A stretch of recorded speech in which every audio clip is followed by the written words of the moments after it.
Босон зүйлийг санахгүй байна гэж тэр хүн хэлсэн. Гэхдээ цогцыг нь зөөж элсэнд болж бас тэмдэг хүртэл тавьсан байв. Энэ бол осол байсан уу? Эсвэл нуугц аллага байсан уу?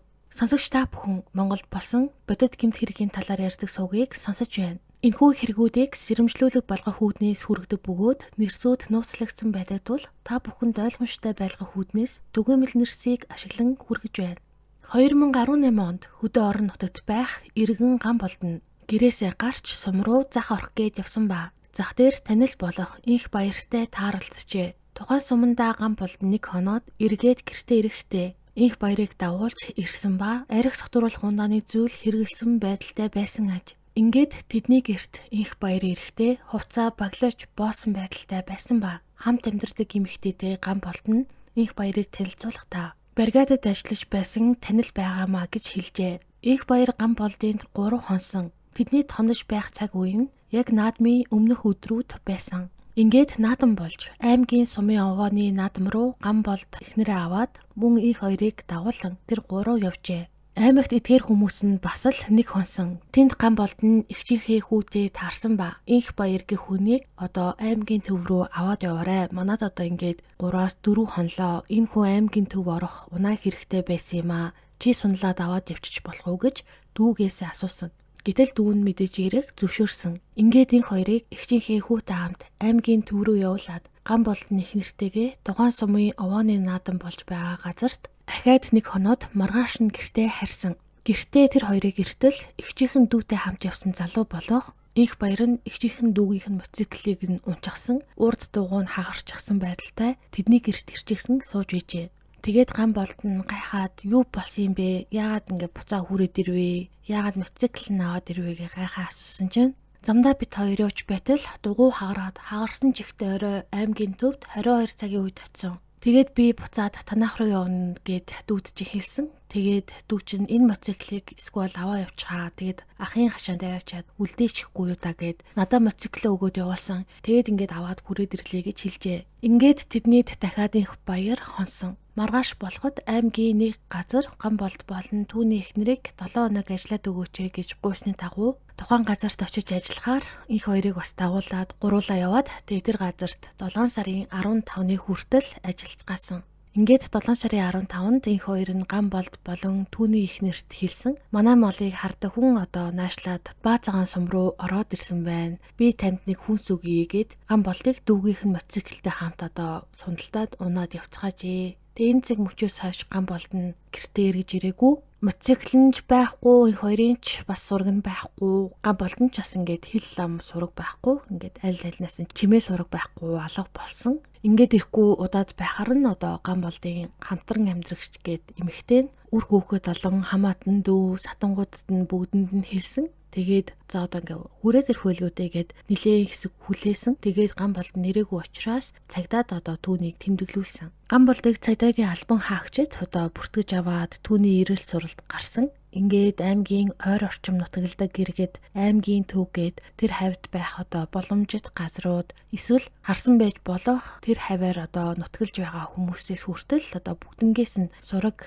одоо тавьж асуусан. Гэтэл ган болдыг хинч хараагүй байсан. Харин инх баярыг бол харсан гэрчүүд бол гарч ирсэн. Ингээд гэрчүүдийн мэдүүлгээс та бүхэнд хүргэе. Гэрч бата хэлэхдээ 2018 оны 7 дугаар сарын 17, 18-ны үед манайхыг сумын 2 дугаар баг хар аргалан туулын ард байдаг газарт нутаглаж байхад орой 18-аас 19 цагийн үед ганцаараа нэг мотоциклтэй хүн ирж хоноод маргааш өглөө нь явсан. Тэрээр төвөөс явж байгаа ган болд гэдэг хүнтэй явж исэн. Тэгсэн чинь ган болд гэдэг хүн нь хавх хэргийн гарам гэдэг газарт нэг найзтайгаа таарад тэр хүнтэйгээ хамт цаашаага Говь Алтай аймгийн Дэлгэр гэлүү Чандман гэлүү нэг тийм сум руу явна гэж ярьж байсан. Мөн түүний нүүрний нэг тал нь шалбраад цус гарчихсан. Чихэн дотор нь цус хатчихсан. Дээл хувцс нь бас гээд нэлийн шороо олчихсан байсан. Тэгэд энэ бүх байдлаа өөрөө тайлбарлахдаа мотоциклоосоо умчсан гэж ярьж байсан хэмээн мэдүүлжээ. Мөн түүнтэй өөр нэгэн гэрчүүд бас таарсан. Тэгээ тэр хоёр гэрчинд бас утга агуулгаараа ижилхэн мэдүүлэг өгсөн. Тэгээ бас тэр хүмүүсээс хэлэхдээ Гамболд гэдэг хүнтэй хамт явж исэн боловч найзтайгаа таарад тэр найзтайгаа Гамболд гэдэг хүн нь өөр аймаг сум руу явах гээд яваад өгсөн. Би ингээ мотоциклд явж байгаа мотоциклоос унчихсан гээд нэлийн сохтуу цэвэр усны савнд усыг чигсэн нөгөө усаа уучихсан явж байхтай бас ингээ хоёр гэрч таарсан байлээ. Одоо харин бүгдээрээ дөрөвдөх гэрчийн мэдүүлгээ сонсцгоё. Гэрч алдараа нь дараах мэдүүлгээ өгсөн. Манайх 2018 оны 7 дугаар сард Завхан аймгийн Отгон сумын 2 дугаар нутаг Баянбулгийн ам гэх газарт нутаглаж байсан. Өөрийгөө инх баяр гэж танилцуулсан намхан нуруутай, бараан царайтай залуу ганцаараа мотоциклтэй ирээд манад нэг хоноод надад унаж явсан мотоциклоо 400 мянган төгрөгөөр зараад Ар ханга аймгийн Хангай сумын төвд хүргүүлсэн. Тэрээр ярихдаа 2-3 жил Баян хонгор аймгийн Говийн нэг суманд айлын мал маллаж байгаад төлбөрөө өгөхгүй болохоор нь нутаг буцаж яваад төөрөөд мотоциклтайгаа унаад говь алтай наад сумаар ороод явж байна гэж хэлсэн. Нүүрний нэг тал нь зулгарчихсан, шалбарчихсан байсан бөгөөд түүнийгээ мотоциклоос унаад гэмтээч гисэн гэж байсан. Улаан шаргалангийн Мустанг 5 маркийн улсын дугааргүй мотоцикл байсан. Уг мотоциклийг худалдаж авснаас хойш 1 сарын дараа 2 танихгүй залууд зарсан хэмээн мэдүүлэг өгчээ. Ингээд энэ хоёртай нийт 4 гэрч одоо явах замд нь таарсан. Ингээд ар гэрийнхэн нь хуваараа одоо хүмүүсээс хайж сургалаад Гамболдоос сураг гаргаж чадаагүй. Тэгээд энэ хоёр нь болохоор замдаа салсан өөр найзтайгаа уулзаад өөр тийшээгаа өөр амир руу яваад өгсөн. Би ер нь ганцаараа явж исэн гээд өөрөөсөө холдуулсан тайлбаруудыг өгөөд яг юу болсон талаар бол огт хэлэхгүй байсан. Тэгээд эцэст нь ар гэрийнхэн нь ойролцоогоор 1 сарын дараа Гамболдыг сургаггүй алга болсон иргэн хэмээн бүртгүүлсэн. Тэгээд одоо бүхий л одоо тэр хүний байх одоо боломжит газруудыг бүгднгийн одоо хайж үзсэн боловч хээр говийн өргөн нутаг яг хаашаа явсан тодорхой биш. Тэгээд ийшээ тийшээ явсан ч гэсэндээ хээр талд бол мөр маш хурдан алга болдог учраас зүг одоо өсөн дундаа сайхтай ижил Гамболдыг бол олж чадахгүй. Тэгээ ингэж байсаар байгаад 1 жил бараг болсон. 2018 оны 7 сарын 15-нд Гамболд нь гэрээсээ гарч яваад тэгээ сургаггүй алга болсон гэж тооцогдоод аль бие осоор одоо хүн амны хэрэг гэж шууд үзээгүй сургаггүй алга болсон ангилалд одоо явж исэн. Гэвч 2019 оноос хойш бол хэрэг дээр бол ахилт гараад шүүгдэх шинх баярыг 2019 оны 8 сарын 9-нд баривчилсан. Ингэж цагдин хоригдоод шүүгдэгч нь дараах мэдүүлгийг өгсөн. 2018 оны 7 сарын 15-ны өдөр би хүнс өгөхөр болоод явах замдаа олон удаа зогсож нэг шил архиа бараг хувааж угаад дуусгасан. Тэгээд аймгийн Баян овоо сумын 2 дугаар багийн нутаг Нарийны гүүр орох гэж явхад мотоциклийн хойд талын дугуй хагарч хаарна. Шууд яваад Нарийны гүүр ороход 17-оос 18 цагийн үед болж байсан. Тэгээд Нарийны гүүрэн дээр байдаг айлуудын талд мотоциклийнхоо дугуйг янзалсан.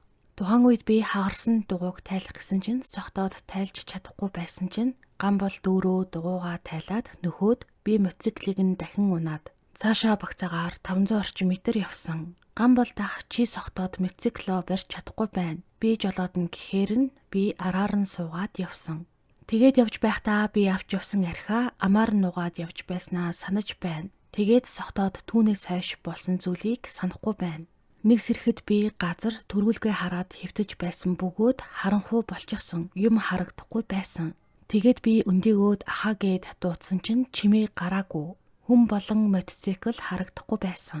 Бид нэр Гамбол дахыг Гамбаах гэж дууддаг байсан. Тэгээд би асаагуурын гэрэл тусаагаад харсан чинь миний арт талд 5-аас 6 метр зайд мотоциклийг данхраадад босгочихсон харагдахаар нь жоохон сууж байгаад босоод асаагуурын гэрлээ тусаагаад явсан чинь мотоциклийн хойд талд 1-2 метрийн зайд Гамбол дах газар биеийнхээ зүүн талаар атираад хэвтчихсэн байсан. Тэрээр дээлийнхээ бүсийг тайлаад дээлийнхээ зарим хэсгийг дэвсээд зарим хэсгээр нь бүтээгээд хэвтчихсэн харагдсан. Тэгээд би түүнийг унтаж байгаа юм байх гэж бодоод очилгүй. Мотоцикл дээрээ очоод өврөө уудалсан чинь нэг шил бүтэн нэг шил хагас архи байхаар нь архинасаа балгаад Гамбол дахаа босоод эргээд хид хідэн удаа дуудсан чинь тэрээр босож ирэхгүй байхаар нь би түүн дээр очиод асаагуурын гэрэл тусгаад дээлийг нь сөхсөн чинь түүний хамар амнаас нь цус гараад газар нь боролчихсан байхаар нь би сандраад түүнийг дуудаад татаж чангаагаад зээжин дээр нь дарж үцхэд хүйтэн Бараг амьгүй болчихсон юм шиг санагтаарна. Би ойрхон айл амтан гэрэл гэгээ гарах нүгээд орилоод тэр хаваар явсан боловч ямар ч гэрэл гэгээ хүн амтан мэдэгдээгүй харанхуй байсан болохоор би зүг чигээ мэдэхгүй байсан. Тэгээд ган бол дахыг босгох гээд татаж байхад баруун гартаа мотоциклийн дэлхүүр атгачихсан байсан. Би дэлхүүрийг нь авахад гарын сарвуу нь атгаатай чигээрээ хөсчихсөн байсан. Тэгээд түүнийг босгоод мотоциклийн банкн дээр мордуулад би өөрөө араар нь суугаад явах гэсэн чинь хоёр хөл нь унжаад байхаар нь бүсээр нь хөлийнх нь тахимаар оруулж хооронд нь холбосон маягтай уяад явсан чинь цээжин хэсэг нь газар тийшээ унчих гээд байхаар нь хөлийг нь уйсан бүсний үзүүрээр цээжийг нь өөртөөгөө боогоод явсан.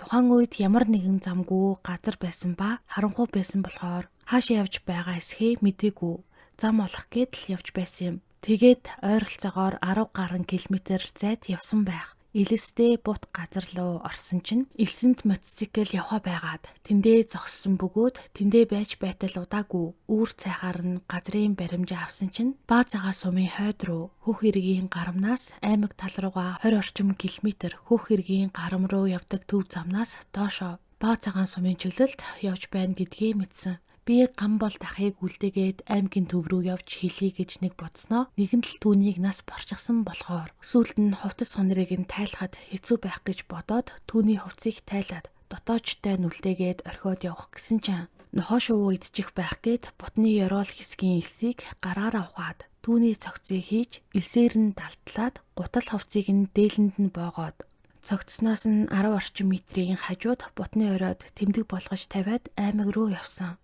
Тухайн газраас 6-аас 7 км зайд яваад зориг хүрэхгүй айгаад буцсан. Тэгээд буцаад цогцсны ойрхоо очиж яах учраа олохгүй архиа угаад нилийн зогсож байгаад нутаг руугаа явъя гээд тухайн бутанд байсан бүдэг замаар улаан иргийн гармаар гараад Баян цагаан сумын нутагт байх хар аргалант гих уулыг чиглэж яваад хар аргалант улсын бэлд Баян цагаан сумын 2 дугаар багийн иргэн Бата гих лам хүнтэй тааралдаад түнд болсон зүйлийг хэлэх гэсэн чинь хэлж чадаагүй. Тэрээр чиний нүүр ам чинь яаж гисэн юм бэ гэхээр нь би мотоциклоос унчихлаа гэж хэлсэн.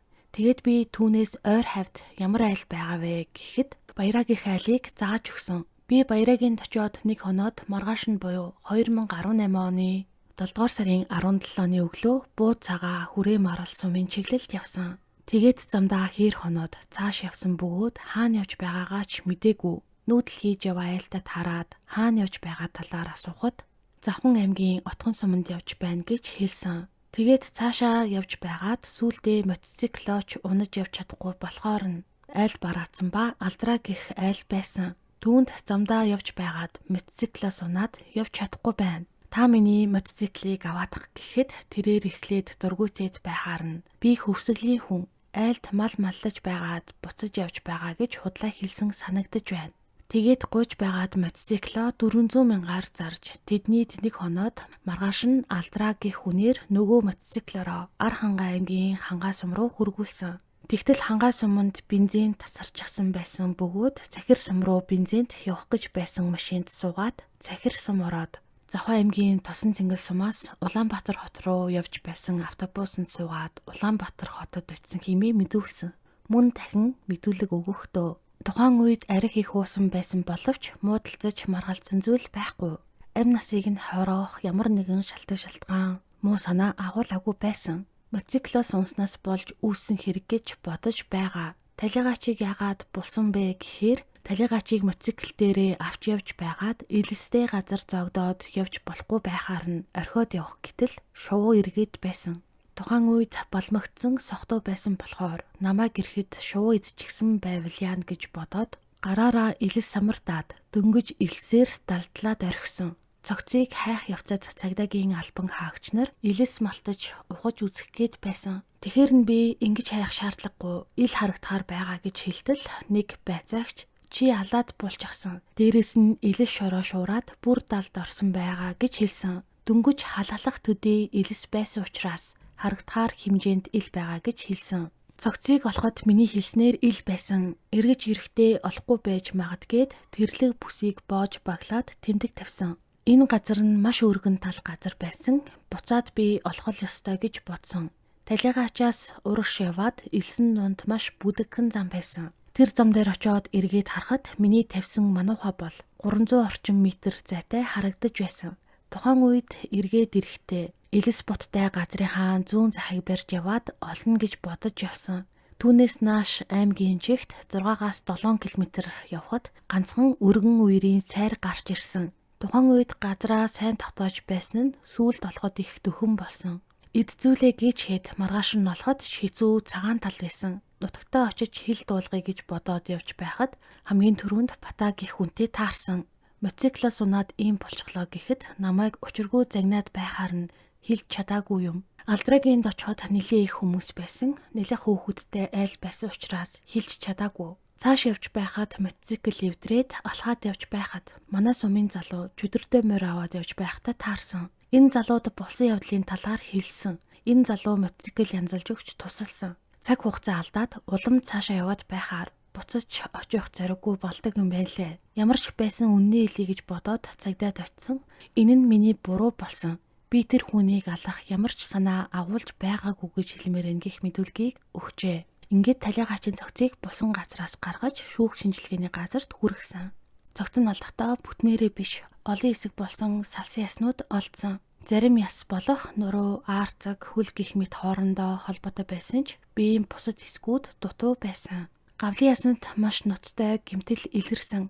Тодорхойлбол дагзнаас эхэлж гавлын суур, даган, нэвт гарсан хугарал байсан нь маш хүчтэй цохилт авсныг илтгэн. Энэ гэмтэл нь мохоо зүйлээр жишээлбэл чулуу, төмөр, мод гих мэт зүйлээс үүсэн байх боломжтой. Гэхдээ хизээ үссэн, амьд байх үедүү аль эсвэл нас барсны дараа юу гэдгийг тогтоох боломжгүй гэжээ. Ясны байдал задарлын түвшнээс харахад цогцос ойролцоогоор 1 жилийн өмнө нас барсан байх магадлалтай. Гэхдээ яг нарийн хугацааг нь хэлэх боломжгүй. Мөн эдгээр яснуудаар нас барсан шалтгааныг тодорхойлох боломжгүй гэх шүүхийн дүгнэлт гарсан. Ингээд шүүх энэ хэргийг дараах байдлаар шийдсэн. Шүүхийн дүгнэлтэнд дурдсанаар их хоёр нь талигаачийн хувцсыг нь тайлж, илэс сухаж, булж, далдалсан. Мөн барьцлыг зөвхөн өөрөө мэдэж байсан боловч хүмүүст огт хэлээгүй. Худал мэдүүлэг өгч хүмүүсийг төөрөгдөлд оруулж байсан гэж үзсэн. Мөн тухайн унаж явж байсан мотоциклыг нь олон техникийн үзлэг хийсэн бөгөөд мотоцикл эвдрэл байхгүй, хэвэн байсан. Ингээд осол болсон бол мотоцикл тодорхой хэмжээний эвдрэлтэй байх байсан гэж үзсэн. Мөн бусад хүмүүст талигаачийг амьд байгаа мэтээр ойлгуулах гэж оролцсон. Хэрэг болсон нөхцөлийг бодлоомтуулах гэж цаг хожиж үйлдэл хийсэн гэж шүүх дүгнсэн. Ингээд энэ хэрэг нь осол биш, санаатай үйлдэлтэй хэрэг гэж үзсэн. Ингээд энэ хоёрыг хүний амь насыг хохироосон хэрэгт гин буруутай гэж үзэн 10 жилийн хорих ялыг оноосон. 10 жилийн ялыг нээлттэй хорих ангид илүүлэхээр шийдвэрлэсэн. Өмнө нь цагдан хоригдсон 570 хоногийг ялд нь тооцсон. Шүүгдэгчээс нийт 2,275,160 төгрөг төлүүлэхээр шийдвэрлэсэн. Үүнээс 745,160 төгрөгийг хохирогчийн ар гэрт, харин үлдсэн мөнгө болох 1,530,000 төгрөгийг талигаачийн ихжийнхэн хүүхэд болох мотоциклийн жинхэнэ эзэнт очих юм байна. Ийм нэгэн харамсалтай хэрэг гараад түүний цогцыг 1 жилийн дараа олсон байна. Сонсогч та бүхэн энэ хэргийг сонсоод юу гэж бодож байна вэ? Үнэхээр аллах байсан уу? Эсвэл санамсаргүй осол байсан уу гэдгийг доор комент хэсэгт санал бодлоо хуваалцаарай гэж хүсье. Өнөөдрийн дугаар энэ төрөйд тусаж байна. Дараагийн дугаараар уулзалтлаа. Түр баяртай.